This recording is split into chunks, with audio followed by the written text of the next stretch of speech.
Roberto Izurieta se suma al gabinete de Daniel Noboa como secretario de Comunicación y Nils Olsen se queda en el Ministerio de Turismo.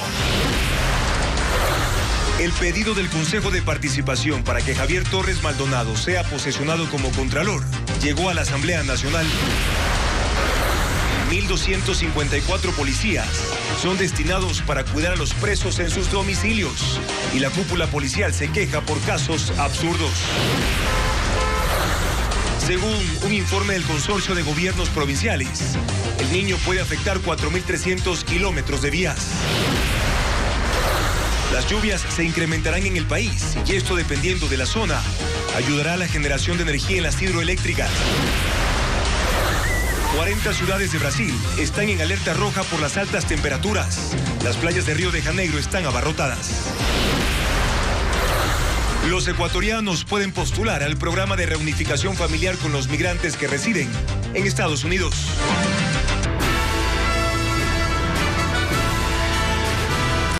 Jueves 16 de noviembre de 2023, la selección ecuatoriana de fútbol empató contra Venezuela por las eliminatorias mundialistas. Tendremos detalles más adelante con Teo Pozo, nuestro enviado especial a Venezuela. Ahora, más noticias del día. Bienvenidos.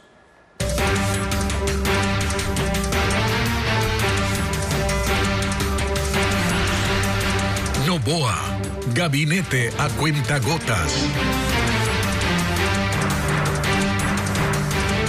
El presidente electo integró a su equipo de gobierno a Roberto Izurieta, quien será secretario de Comunicación. Es académico, profesor de la Universidad de George Washington en los Estados Unidos, consultor político y desde diciembre de 2022 se desempeña como embajador de Ecuador en Chile. Paul Romero con más de su perfil. A una semana de su posesión, el presidente electo Daniel Noboa, a cuentagotas, va sumando colaboradores al gabinete. Este jueves anunció al 10º integrante, Roberto Izurieta Cánova, como secretario de Comunicación. Esta designación lo anunció en la cuenta de la red social X, a quien le presentó como un estratega y especialista en el desarrollo del mensaje público y político, y que confía plenamente en su experiencia y sus habilidades. En la misma red social, Izurieta escribió: honrado de formar parte del nuevo Ecuador. Trabajaremos incansablemente, siempre desde el diálogo para todos los ecuatorianos. En el gobierno saliente fue consultor externo y en diciembre de 2022 el presidente Guillermo Lasso le nombró embajador de Ecuador en Chile. Agradecer al presidente Guillermo Lasso, a quien conozco más de 25 años, a él, a su familia. Para ocupar este cargo diplomático renunció a la cadena estadounidense CNN. Izurieta estudió economía en la Universidad Católica de Quito, pero su pasión por la comunicación política cambió su destino en Estados Unidos, en donde realizó 2 maestrías, en la Universidad Illinois y en la George Washington, en la que se desempeña como catedrático. En este centro fue profesor de Daniel Noboa cuando cursó la maestría de Gobernanza y Comunicación Política. El primer asesoramiento estratégico político de Izurieta en Ecuador fue al presidente Yamil Mahuad en el 2000. Además ha realizado asesorías a expresidentes de Perú, México, entre otros de la región. En la cartera de gobierno y en la del interior estará la abogada de Daniel Noboa, Mónica Palencia. Desde esta semana ella lleva el proceso de transición de los 2 ministerios. No ha tenido experiencia en la administración pública, pero la ha vivido muy de cerca. Es la viuda del médico y político Francisco Huerta Montalvo. Luisa María Heredia con más de su vida.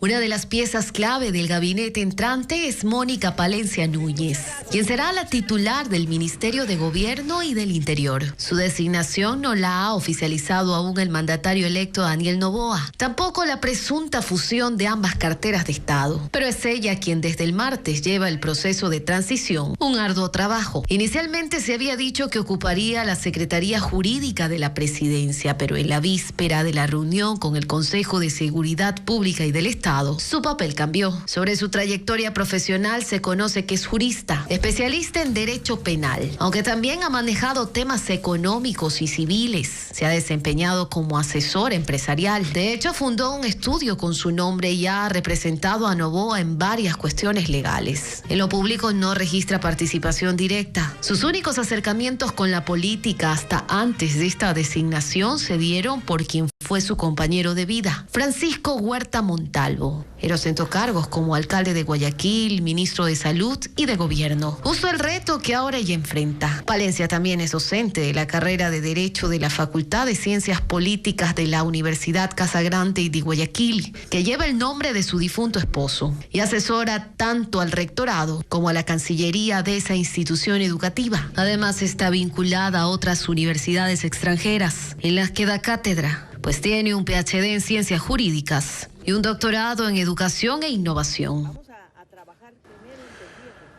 El presidente electo Daniel Noboa rompió con su voto de silencio durante la entrega de credenciales que se llevó a cabo este miércoles. Su discurso fue una acumulación de conceptos generales y una invitación a respaldar su gestión que empezará ya en una semana. Cuando los resultados electorales ratificaban su triunfo el pasado 15 de octubre, Daniel Noboa, desde su casa en la playa, le habló al país y menos de 2 minutos le fueron suficientes para pronunciar un discurso de victoria. Pero eso fue hace más de un mes y después de aquello al presidente electo se lo tragó el silencio.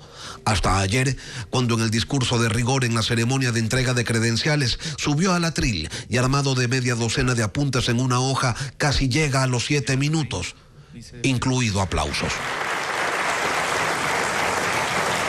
Y ese tiempo le fue suficiente para exponerle al país que él está consciente que no es un gran orador y que cree que habla espeso. Noboa, sin embargo, alimentó un imaginario en el que se proyecta como un sujeto de firmezas y de convicciones, aunque no esté demasiado claro en qué es que va a ser firme y de qué mismo es que está convencido. A la hora de la comunicación, se instala en generalidades, en las que todos convergen, pero evita el desarrollo del detalle que puede generar discrepancias. Vamos a tocar fibras sensibles de grupos de poder, de grupos que han estado enquistados con corrupción en el Estado por décadas. Unos dicen que se trata de estrategia, otros que no existe plan que contar, o al menos nadie lo ha visto. El presidente electo apela a conceptos poderosos como el de la reconstrucción y la unidad. Habla de paz, de progreso y de diálogo.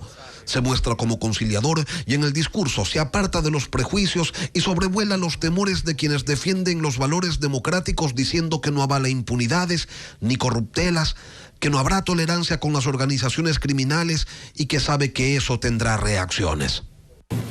No vamos a apoyar ni vamos a tener tolerancia en su accionar. A días de que empiece su gobierno, Noboa dice que ella se siente traicionado por gente cercana a la que no identifica porque de lo que se ve no se habla y tampoco se pregunta.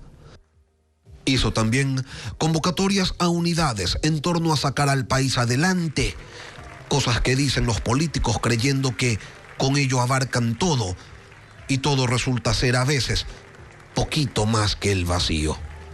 En todo caso, hubo voz. Y dadas las características del gobierno electo, eso ya es decir bastante.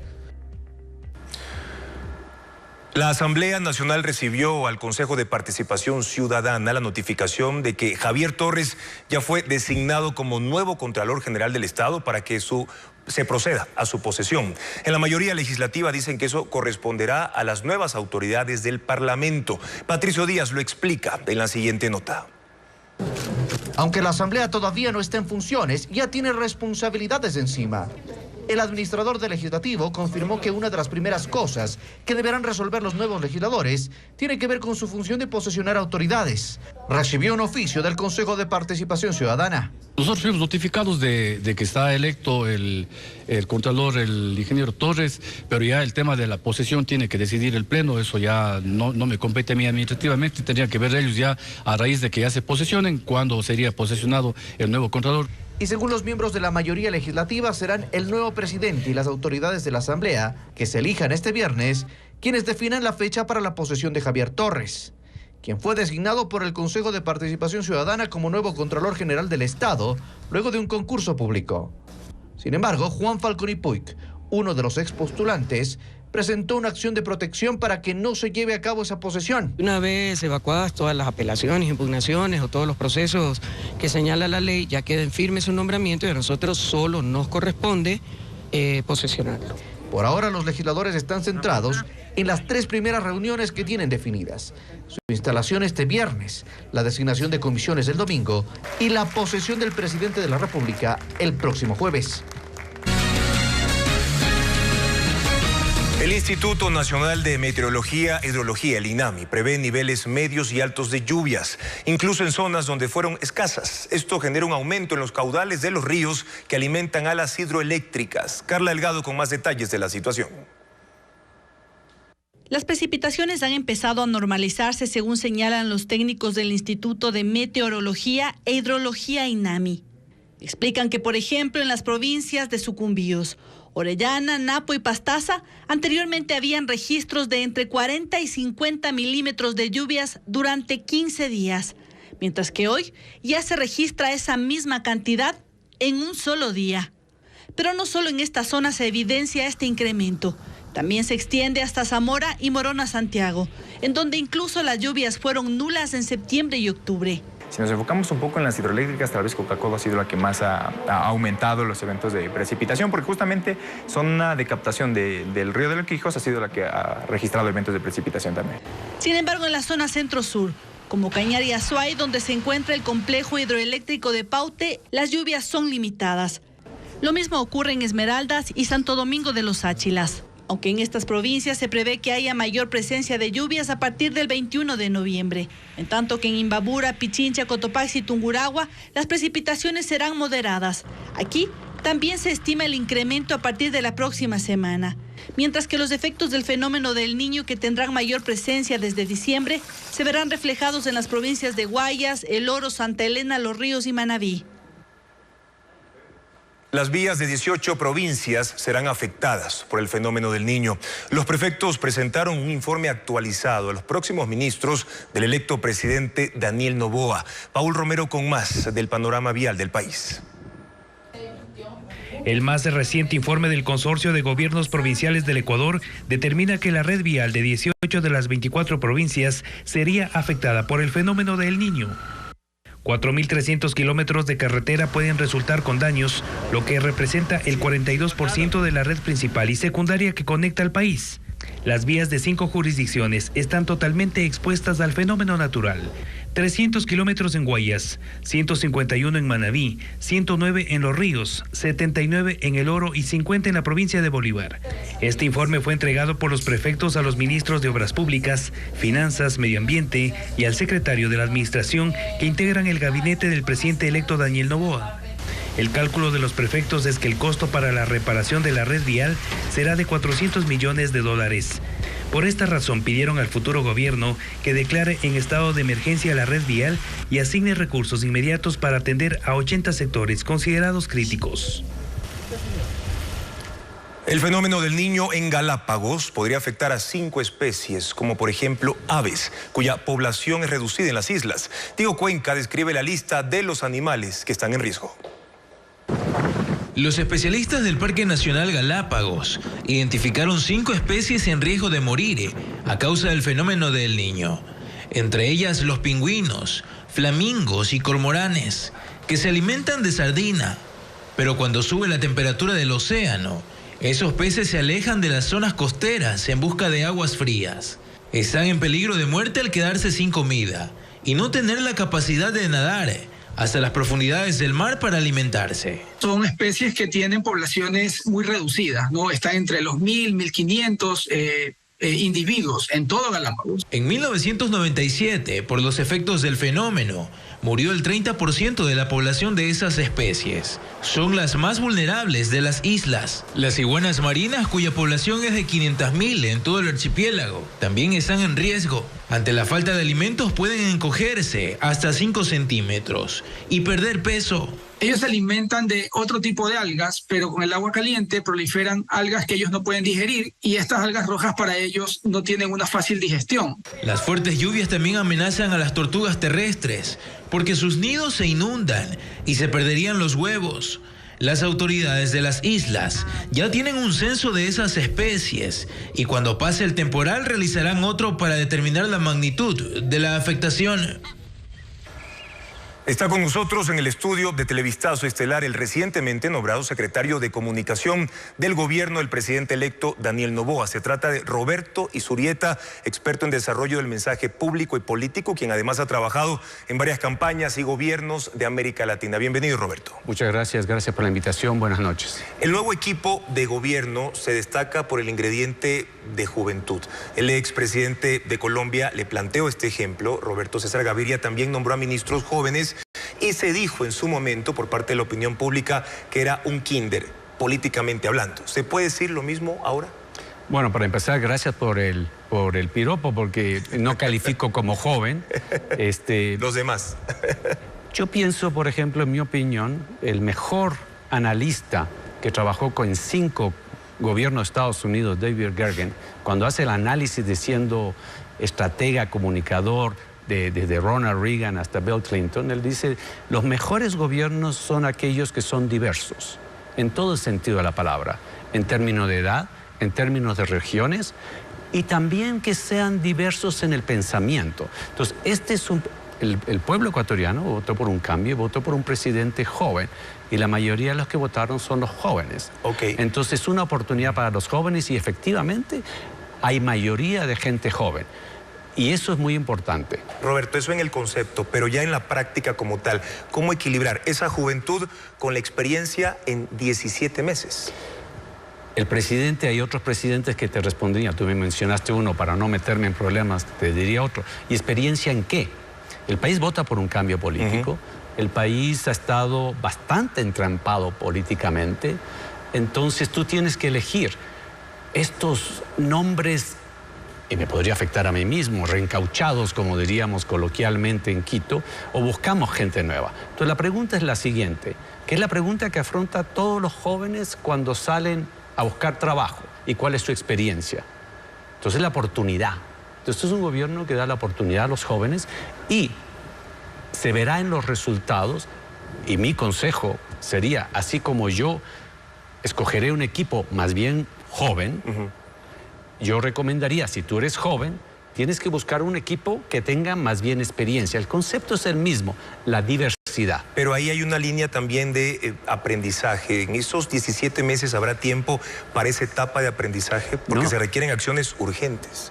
No es aprendizaje, es no seguir haciendo lo mismo que estábamos haciendo durante muchos años. ¿Qué se hacía entonces durante muchos años? Son ideas nuevas, son ímpetus nuevos, son energías nuevas. Y cuando tú tienes un equipo que todo ministro, por ejemplo, ministra, tiene en su oficina, partes de una base profesional. Y al mismo tiempo no tienes compromisos de ninguna clase. ¿Por qué? Porque eres joven. Ahora, el presidente electo ha llegado a un acuerdo en el legislativo con el correísmo.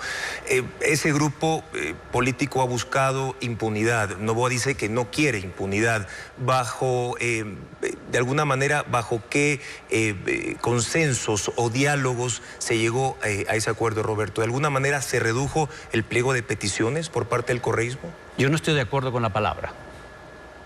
¿Por qué? Utilizar la palabra acuerdo. Yo no veo un acuerdo. Yo lo que sí veo... ¿Cuál es la palabra adecuada ahí? Están conversando los bloques para buscar la estructura administrativa que van a tener en las distintas instancias legislativas. Entonces, yo antes de venir... Roberto, pero entonces no hay un acuerdo todavía entre correísmo y Daniel Noboa. No, hay conversaciones de todos los bloques que tienen que buscar una mayoría para ocupar los distintos puestos y autoridades dentro de la Asamblea. Entonces son conversaciones que existen entre los asambleístas para buscarle la forma a su estructura interna. Antes de venir yo acá, por ejemplo, yo llegué hace 2 días. Yo llegué hace 2 días. Y que decían, ya vamos a ver, la mitad del gabinete va a ser parte de ese, entre comillas, acuerdo. ¿Dónde está? Entonces también lo que creo es que pero ¿por qué Daniel Noboa privilegió al correísmo en esas conversaciones? Primero, los bloques y el bloque del gobierno conversan con los demás bloques para ver cuál es la ecuación que pueden construir para ocupar sus esferas en el ámbito legislativo y en la Asamblea. Es decir, que le ha dado esa misma apertura que le dio al correísmo a los demás bloques legislativos. No entendí la pregunta. ¿Cómo? ¿Le ha dado esa misma apertura para ese diálogo, para esas conversaciones a los demás bloques legislativos? Claro que sí, están conversando entre todos. Y en eso yo no soy la persona con mayor experiencia o conocimiento. La jefa del bloque del partido de gobierno y los distintos actores, asambleístas, ellos son los que te van a conversar cómo son esas conversaciones. Pero yo, sin tener experiencia legislativa, te puedo decir, porque pasa en todos los países, si están conversando todos con todos, enhorabuena. ¿Cuáles de ellos van a lograr conseguir una mayoría para llenar ese espacio? Eso es bueno. Pero ya hay una mayoría, justamente, correísmo, socialcristianismo, las informaciones dicen de que va a haber una mayoría, esa mayoría, cuáles son los que participan y cómo ocupan las distintas instancias. Estamos hablando del orden legislativo, no ejecutivo. Ahora, ni siquiera judicial. Porque yo me acuerdo hace 2 años que decía, venía el pliego de peticiones, que regrese Rafael Correa, fuera la fiscal, la comisión de la verdad. O sea, el pliego de peticiones era infinito.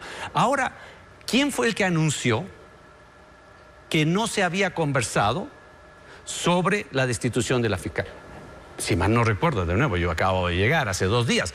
Fue la misma jefa del bloque del correísmo. Precisamente usted lo acaba de mencionar, Roberto. ¿Salió de esos pedidos la conformación de esta Comisión de la Verdad para revisar los casos en los que exfuncionarios... ¿Estamos hablando de hace 2 años o ahora? No, ahora, en las conversaciones de ahora, por lo que pasó con Guillermo Lasso hace 2 años.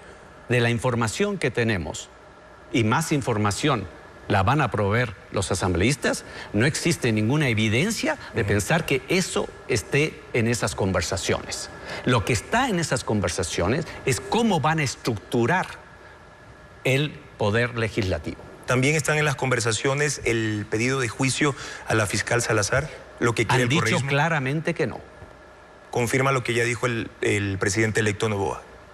No. ¿Que ADN no va a apoyar un juicio? Absolutamente no. Y no solamente eso, sino que no va a aceptar ningún pedido que involucre el Poder Ejecutivo. Ahora, y lo está demostrando. Ya, Roberto, se entiende que haya conversaciones privadas, pero todos los acuerdos a los que lleguen en esas conversaciones que usted acaba de mencionar, esos diálogos que se están manteniendo, ¿van a ser públicos? Veamos cómo conversan. Yo, sinceramente, si tú me preguntas a mí, la idea de un acuerdo y que se firma un acuerdo, eso creo que estamos... Yo no visualizo eso. ¿Qué es lo que se va a saber? ¿Qué acordaron en el ámbito legislativo? ¿Qué instancias del ámbito legislativo cada grupo o cada asambleísta consigue participar básicamente en qué comisiones, etcétera, etcétera? Y eso es algo que se debate dentro de la Asamblea. Y para esos temas, la mejor fuente siempre va a ser aquellos miembros de la Asamblea que están conversando y se verán.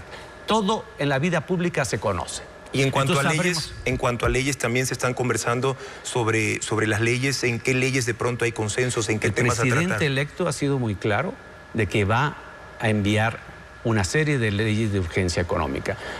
Si tú me preguntas a mí, conociendo cómo son las conversaciones políticas, creo que están mucho más interesados en conocer quiénes van a ocupar qué comisiones, qué es lo que todavía no se garantiza entonces el apoyo de otras bancadas a estas reformas económicas de las que ha hablado el presidente Noboa. Que la política se la gana cada día y cada una de estas leyes serán propuestas al pueblo ecuatoriano y serán propuestas a la Asamblea, y los bloques, en mi impresión, viendo cómo se está agrupando, votarán artículo por artículo y esperemos y aspiremos de que discutan en cada uno por las virtudes de cada uno de los artículos. ¿Y se confirma la consulta popular para el primer trimestre del próximo año? El presidente electo lo ha dicho. ¿Cuáles son los temas principales que ya se plantean? Se verá en el momento. Estamos viviendo situaciones políticas complicadas, de transición, de profundos cambios. Y el tejer especulaciones de qué va a pasar dentro de 2 o 3 meses, veamos qué está pasando ahora y dónde está pasando ahora. Y lo que está pasando, la mejor fuente es aquellos que están en el legislativo. ¿Y cuál será el rumbo, que esa es su área, Roberto, el rumbo en materia de comunicación para el gobierno de Daniel Noboa, tomando en cuenta que hay una especie de hermetismo de lo que hemos visto en cuanto a la comunicación del presidente electo? El presidente Noboa va a ser muy probablemente, y creo que lo es, el presidente más joven de la historia del Ecuador. Sí. Es una persona con bastante experiencia. Vengo de una reunión con él. Mucha experiencia, mucho conocimiento empresarial. Un hombre que se va por objetivos, que busca grupos, en este caso un gabinete que le dé los resultados. Ya, pero ¿y la comunicación? Es un hombre de pocas palabras. O sea, tenemos que entender que cada líder tiene su propio estilo. Y no es que nosotros, los periodistas, pero no es que los hay analistas, una especie de secretismo en ese sentido de ciertos temas. Más bien anuncios. Enorme transparencia, porque por el contrario, rara vez está leyendo sus discursos. Yo soy de la idea que tienes que leer muchas veces un discurso, pero eso es mi idea. Entonces, cuando decimos secretismo, pero al mismo tiempo vemos esa espontaneidad, sinceridad, que es la misma espontaneidad y sinceridad que vio el pueblo ecuatoriano, que era algo así, era bastante refrescante, después de pasar años de una profunda intensidad política, más allá de todos los problemas reales, era refrescante, fue refrescante para el pueblo ecuatoriano y yo creo que es refrescante todavía y seguirá siendo. Agradecemos a Roberto Izurieta por habernos acompañado esta noche. Ha sido designado como secretario de Comunicación del gobierno de Daniel Noboa, que será posesionado el jueves de la próxima semana. Andrea. Israel ataca nuevos objetivos del grupo Hamas en la Franja de Gaza. El bombardeo a residencias de líderes de la organización e incursiones en hospitales han marcado las horas más recientes, mientras que el Consejo de Seguridad de las Naciones Unidas aprobó por primera vez desde el inicio de este conflicto una resolución para mejorar las condiciones humanitarias. El informe con Pedro Jiménez. La acción militar de Israel en la Franja de Gaza se concentra en operaciones aéreas, pero sobre todo terrestres, con el objetivo de desmantelar puestos de comando de Hamas y localizar a los 238 rehenes cuya liberación mediante negociaciones no ha sido posible todavía.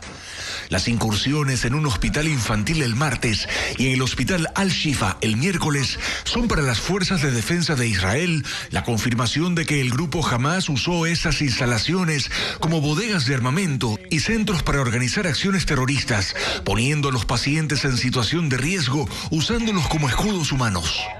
Mientras tanto, la situación humanitaria se complica. Las víctimas civiles en Gaza por los ataques israelíes aumentan y se coordina una misión para evacuar a niños recién nacidos en estado prematuro. Los servicios sanitarios de Gaza han pedido ayuda tanto a la Cruz Roja como a Naciones Unidas para el traslado de algunos infantes hacia otros hospitales, mientras que Egipto asegura estar listo para recibir a 36 bebés que serán evacuados por la frontera sur de Gaza. A nivel diplomático, las negociaciones continúan centradas en la gestión que pueda lograrse desde Qatar para frenar la espiral de violencia. Y el Consejo de Seguridad de Naciones Unidas adoptó con 12 votos de 15 una resolución que llama a las partes a no privar de asistencia y servicios básicos a los civiles en la Franja de Gaza. Pide además establecer pausas más prolongadas y corredores humanitarios y exhorta a la liberación de los rehenes. Rusia, Estados Unidos y Reino Unido se abstuvieron y no hubo votos en contra. La resolución, sin embargo, no menciona un cese al fuego y tampoco se refiere al ataque terrorista de Hamas en Israel el 7 de octubre, ni a las represalias de Israel con los ataques en Gaza. China y Estados Unidos acordaron una amplia agenda de temas para mejorar sus relaciones comerciales, políticas, sociales, diplomáticas y militares, pero hay asuntos sensibles que quedan sin avances.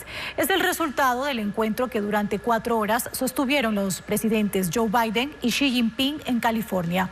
No obstante, el presidente estadounidense señaló que por manejar un gobierno comunista, el presidente chino es un dictador. Reporta Pedro Jiménez. El encuentro del miércoles se dio como resultado de casi un año de visitas previas de delegaciones diplomáticas, financieras y comerciales entre China y los Estados Unidos, hasta llegar al cara a cara entre Joe Biden y Xi Jinping en medio de tensas relaciones. La reunión de los presidentes y sus equipos se extendió por 4 horas, luego de las cuales, por separado, cada mandatario habló de sus impresiones y los acuerdos. Estoy convencido de que una vez que se abra la puerta de la relación entre China y Estados Unidos, no se volverá a cerrar, dijo el presidente chino, y que acordaron promover el diálogo y la cooperación en asuntos diplomáticos, de comercio, educación, ciencia y tecnología, ejército e inteligencia artificial. Habló también de la posibilidad de retomar la conocida como diplomacia de los pandas, esos acuerdos mediante los cuales China envía osos panda a zoológicos de Estados Unidos en un programa de conservación que no fue renovado por las tensiones entre ambos gobiernos y que llevó al retorno de los osos a China. La situación en torno a la isla de Taiwán, en cambio, es un tema sensible. Es el origen del aumento de las tensiones militares en una parte de Asia. Y el ministro de Exteriores de China, que integró la delegación, dijo: China exige que Estados Unidos respete el principio de una sola China, se oponga a la separación de Taiwán y deje de armarla e interferir en asuntos internos. Por su parte, Joe Biden comentó que hablaron también sobre cuestiones globales, la negativa de Rusia, aliado de China, a detener la guerra en Ucrania, y también sobre la situación entre Israel y Hamas. Sobre la confianza entre ambos mandatarios dijo: confío, pero verifico, como dice el viejo refrán.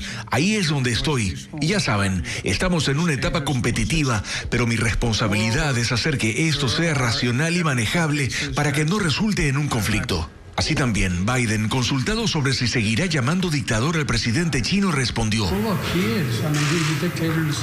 mire, lo es. Es un dictador en el sentido de que es un tipo que dirige a un país comunista que está basado en una forma de gobierno completamente diferente a la nuestra. China criticó la declaración y la tildó de manipulación política, pero aseguraron que un intento de abrir una brecha entre China y Estados Unidos... El rector de la Universidad Central, Fernando Sempértegui, alertó de una arremetida contra la institución tras el uso de audios del Consejo Universitario que ratificó la autoría de tesis de la fiscal general Diana Salazar. Fabiola Santana con las impresiones. La campaña para deslegitimar el cargo de la fiscal general Diana Salazar continúa. El rector de la Universidad Central, Fernando Sempértegui, alertó de un audio que circula en redes sociales en el que dice se imita su voz con inteligencia artificial en una inexistente conversación con la fiscal Diana Salazar. Esto ocurre 4 meses y medio después de que el Consejo Universitario de la Central ratificara que Salazar es la autora de su tesis y desvirtúe las acusaciones de supuesto plagio. Con el uso de inteligencia artificial han pretendido imitar mi voz y el resultado es una falsificación grotesca, lo cual configura un delito imputable a un troll anónimo que es preciso investigar. La autoridad se refiere a este audio.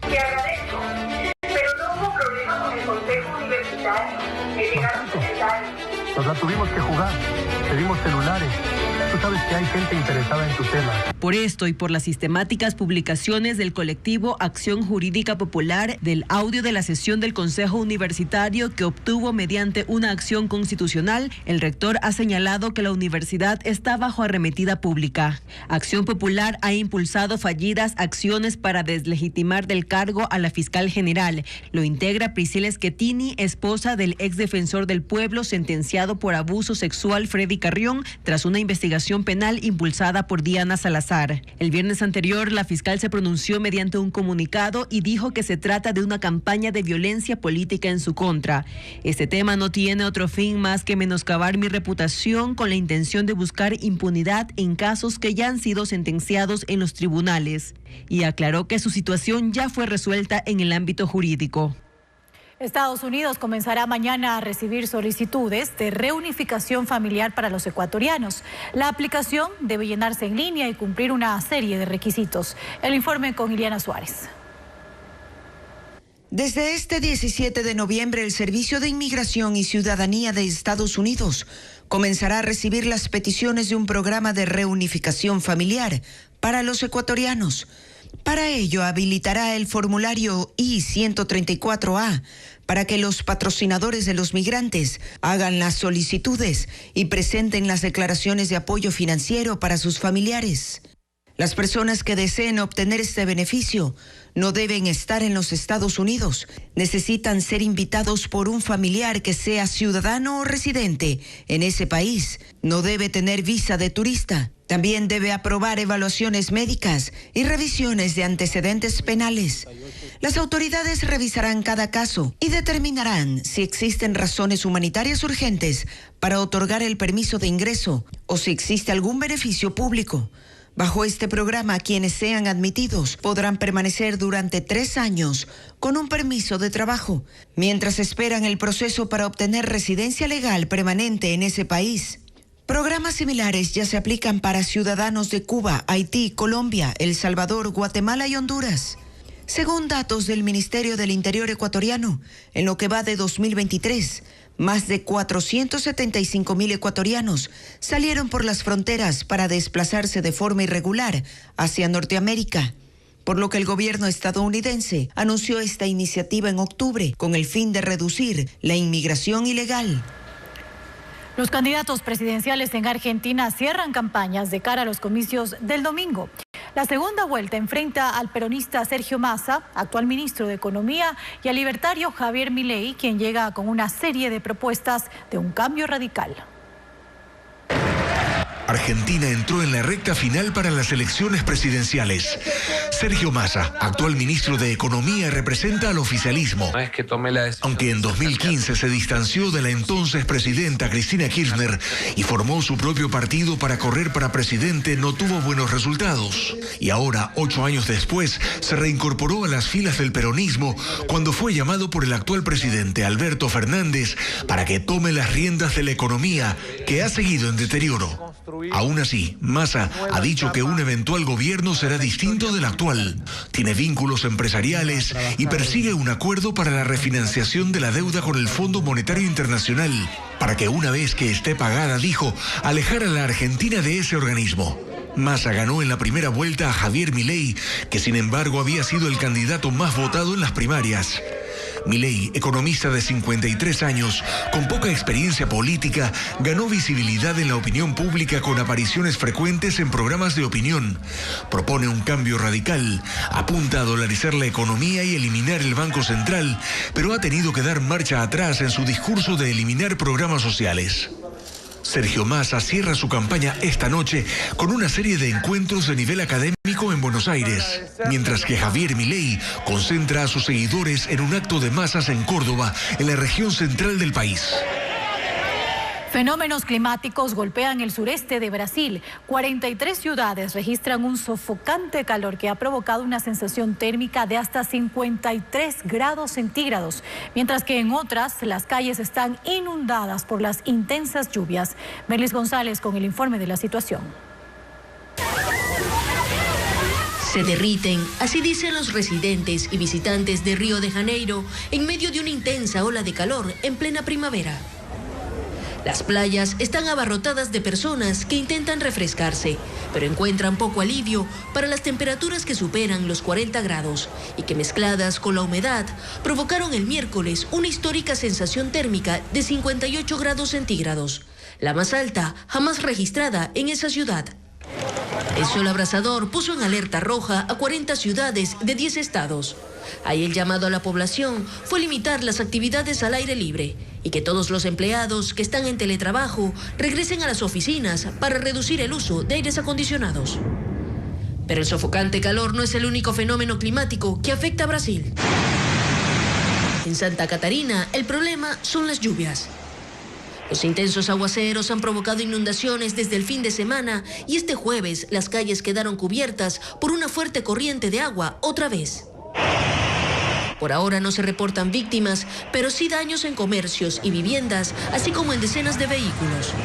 El Servicio Meteorológico brasileño alerta que tanto las lluvias como las temperaturas altas se extenderán por varios días y señala que serían parte de los efectos del fenómeno del Niño que golpea a Sudamérica. En Tena, un hombre reutiliza troncos y raíces para transformarlas en esculturas. Las obras, cuyo costo es de hasta $5.000, son expuestas en el Centro Cultural Ayahuasca. Su pasión por la escultura despertó hace 6 décadas cuando Óscar Carrión, maestro de artes visuales, apenas tenía 7 años. De niño empezó creando juguetes con rocas y madera de balsa en su natal Putumayo. En 1980 encontró en las riberas de los ríos de Napo su materia prima. Él recolecta troncos y pedazos de raíces que quedan en las orillas y las transforma en figuras.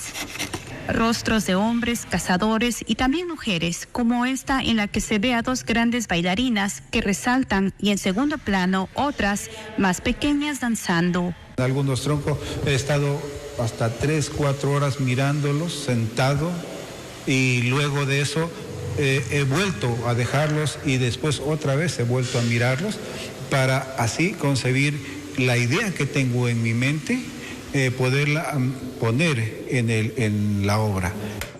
En su taller ubicado en el norte de Tena, este hábil artesano trabaja la madera empleando formones y gubias para esculpir. Una vez que concluye las figuras, crea texturas circulares, utilizando clavos calientes, pirógrafos y soplete. Este proceso meticuloso genera una paleta de tonos que abarcan desde negros intensos y grises hasta los colores naturales de la madera. Oscar cuenta que elaborar cada pieza le toma 6 meses. Los valores de venta van desde $500 hasta $5,000. En 2021 abrió una galería llamada Ayahuasca en Tena, donde exhibe 40 obras y la medalla de oro que le entregó la Casa de la Cultura Ecuatoriana en el año 1994.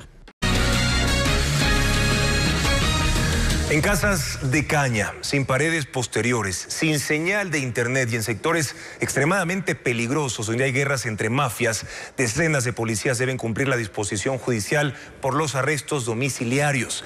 Merlin Ochoa informa que en el país 1.254 uniformados custodian a 316 procesados, pero el 72% no cumple con los mínimos requisitos de seguridad. Veamos.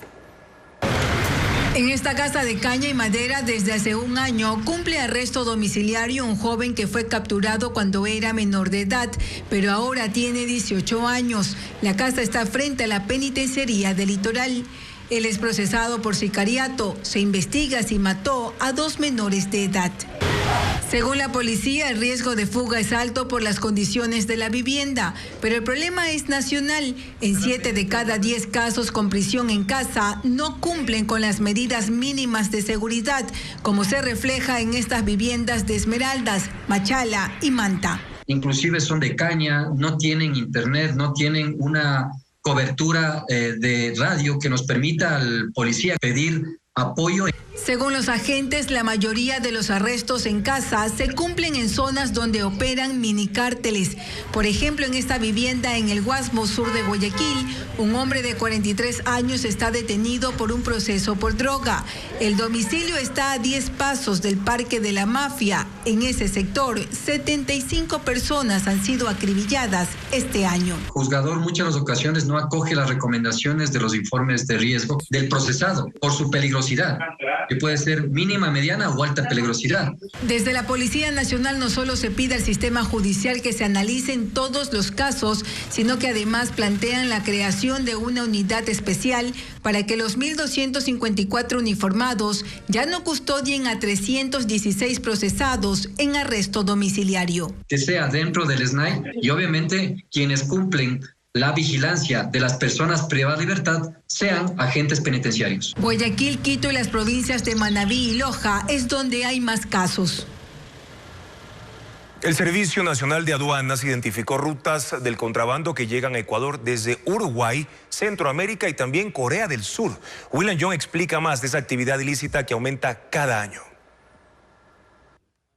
En el índice del entorno global del comercio ilícito que mide el grado de las economías que combaten el contrabando, Ecuador está en el puesto 12 entre 19 países en América. Una cifra que retrata una realidad y para el sector privado eso es preocupante. Según un informe de la Cámara de Industrias y Producción, 7 de cada 10 empresarios ve afectada su competitividad por esta actividad ilegal, que precisamente en octubre, noviembre y diciembre de cada año aumenta. Mencionan además que 4 de cada 10 artículos en el mercado son informales, es decir, llegan sin pagar impuestos. Por ejemplo, en los últimos 6 años, el contrabando de cigarrillos generó $1.000 millones en pérdidas fiscales, según informes de la policía y de la Cámara de Industrias y Producción.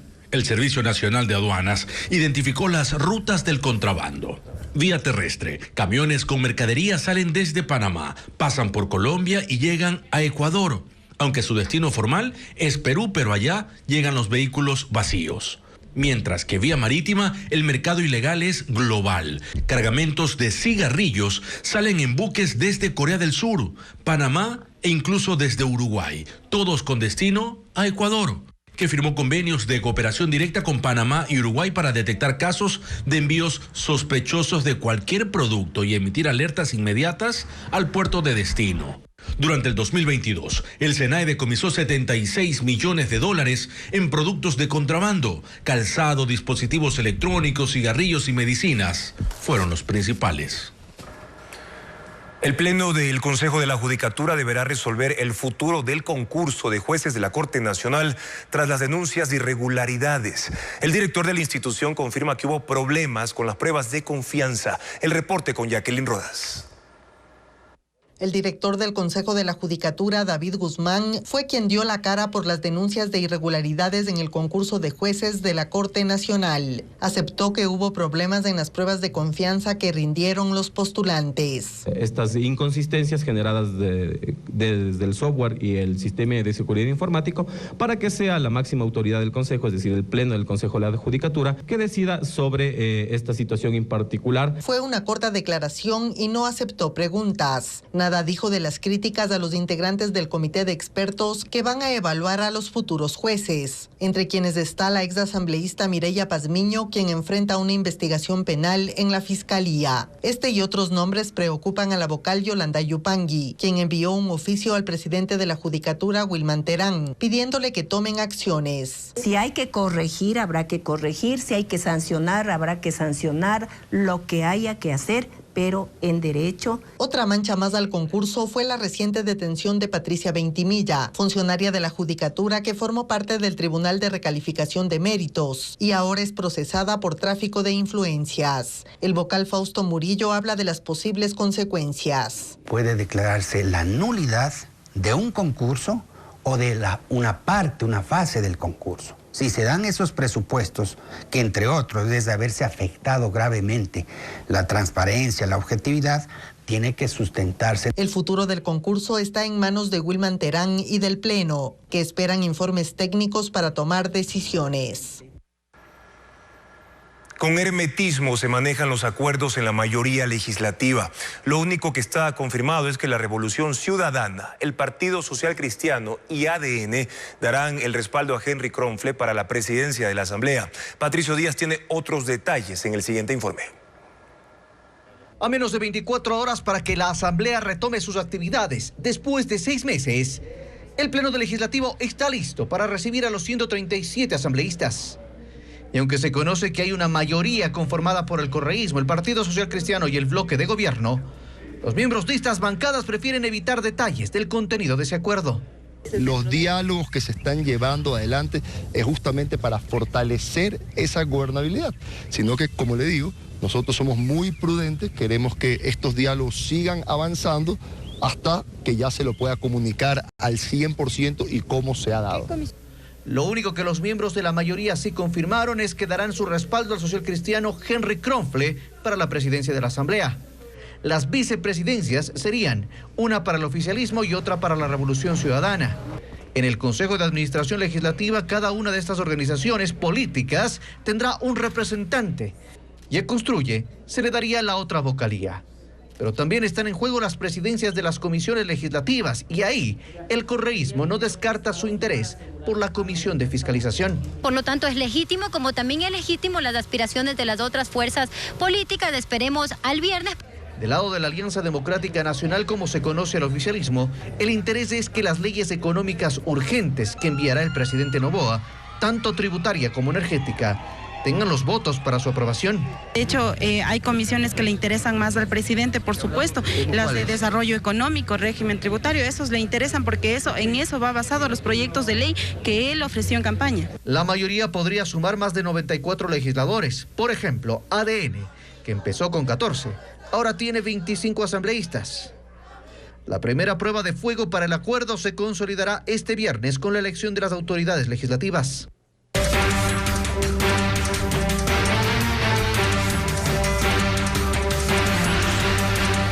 Noboa. Gabinete a cuentagotas. Daniel Calderón Ceballos, un académico de 32 años, es el ministro de Educación designado por el presidente electo Daniel Noboa. Aunque su experiencia se centra en la formación de jóvenes y la creación de proyectos de innovación pedagógica, ha formado parte del servicio público en 2 ocasiones. Luisa María Heredia con más datos de Calderón. Fue por las múltiples felicitaciones que recibió el nuevo ministro designado en redes sociales que se conoció que Daniel Calderón Ceballos estará a cargo de la cartera de educación en el gobierno de Noboa. Calderón, de 32 años, es licenciado en Ciencias de la Educación y tiene una maestría en Liderazgo de la Innovación Pedagógica y Dirección de Centros Educativos dictada por la Universidad Ramon Llull de Barcelona, España, y algunos diplomados. Hasta antes de ser designado ministro, se desempeñaba como docente y decano de la Facultad de Ecología Humana, Educación y Desarrollo de la Universidad Casagrande de Guayaquil, institución a la que ahora seguirá vinculado solo como profesor. Desde inicios de 2021 integra el Comité Académico, que es una alianza entre instituciones y profesionales que potencia el desarrollo del país a través de la educación. De hecho, en sus escasas apariciones en público, todas rodeado de personal académico, ha expresado su interés en aportar a la construcción de una mejor sociedad, formando a jóvenes e ideando proyectos de innovación pedagógica. Le ha dedicado tiempo a la labor social desde más joven, también a la música. Y esta no será la primera vez que Daniel Calderón Ceballos ocupe un cargo público. Formó parte del Ministerio de Educación como director zonal de apoyo, seguimiento y regulación de la educación en el mandato de Lenín Moreno. También fue analista de educación superior zonal en la Secretaría de Educación Superior, Ciencia, Tecnología e Innovación durante el último periodo de administración de Rafael Correa. El anuncio oficial de su designación se dará en las próximas horas. Y mientras tanto, Nils Olsen se quedará en el Ministerio de Turismo en el gobierno de Daniel Noboa. La ratificación será oficial una vez que el presidente electo esté posesionado.